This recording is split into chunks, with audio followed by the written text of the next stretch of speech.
Merci. Merci, chers collègues. La parole à l'honorable Jean Bamanissa.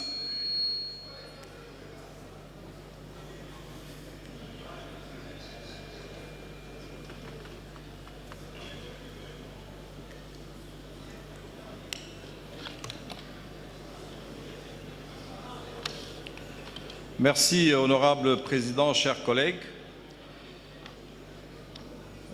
D'entrée de jeu, je voudrais dire que notre Assemblée nationale ne pourra cautionner ni soutenir une loi portant en elle les germes de violation des droits humains et de libertés fondamentales qui pourraient irriter la conscience collective et violer injustement la Constitution. Relisons les articles 12 et 13 de la Constitution et tenons-le pour dit.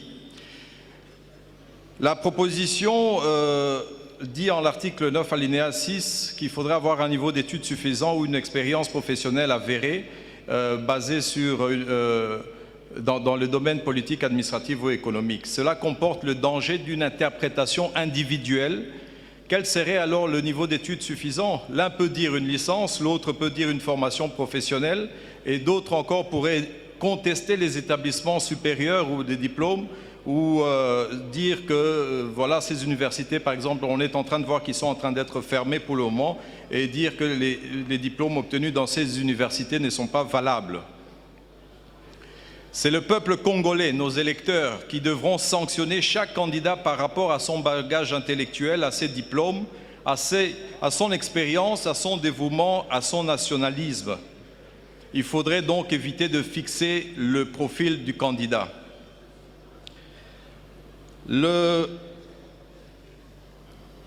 Honorable, je soutiens aussi la proportionnelle telle que celle-là avait été en 2006, afin que la diversité effective de notre grand et beau pays, à travers ses minorités aux grandes et multitudes de tribus, de partis politiques, de coutumes, de pratiques communautaires, de réalités de nos circonscriptions, soit vraiment reproduite au sein de nos chambres nationales, provinciales et locales. La Commission propose un seuil de 10% à l'article 118 et j'ai retrouvé d'ailleurs dans mon ordinateur les tableaux de 2006. Comme l'honorable Okunji l'a dit, je peux vous dire aussi que dans certaines villes, à Kikwit par exemple, il y avait 138 100 électeurs, 10% représentent 13 800, 5% représenteraient 6 900. À Boulungu, il y avait 454 198, 10% c'est 45 000. Alors, si vous allez comme ça dans toutes les circonscriptions, par exemple, à Béni, 500 357, 10% fait 50 000 voix, 5%, 25 000, c'est toujours trop. Je pense que nous devons revenir à la proportionnelle comme en 2004. Et si je vais sur Kinshasa, là où les collègues ont beaucoup intervenu, la circonscription, par exemple, de Lukunga, comptait 728 324 voix. Si nous devons faire après la proportionnelle au niveau de chaque commune, nous allons tomber à des nombres qui sont beaucoup trop élevés et qui favoriseraient donc le premier parti qui serait à l'avant.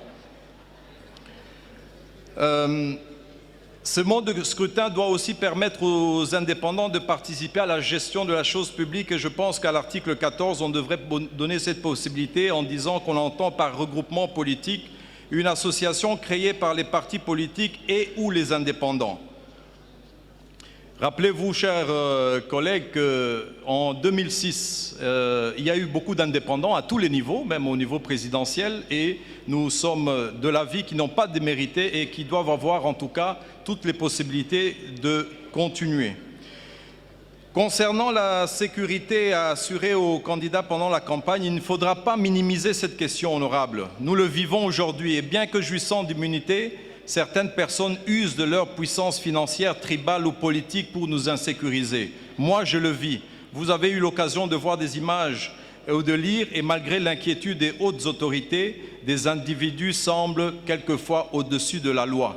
L'article 29 de l'ancienne loi peut prévoir des sanctions contre ceux qui menacent les candidats pendant la campagne.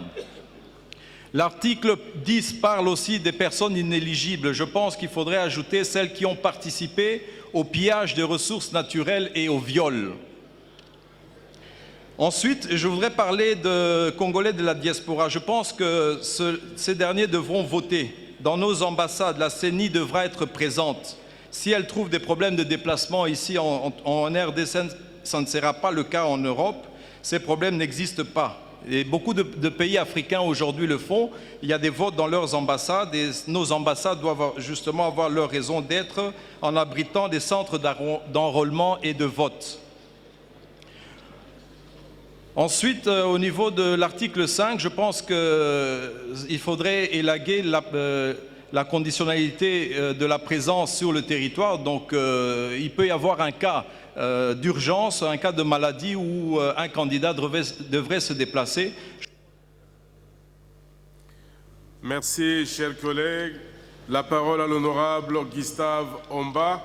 Et j'invite les collègues Nziakanda Robert, Omar Kalonji, Cléophas Gizanga, Yves Kisombe, Passiza Pamba, Henriette Ouamou, Bapolissi et Perrault à occuper le premier siège pour nous permettre d'avancer.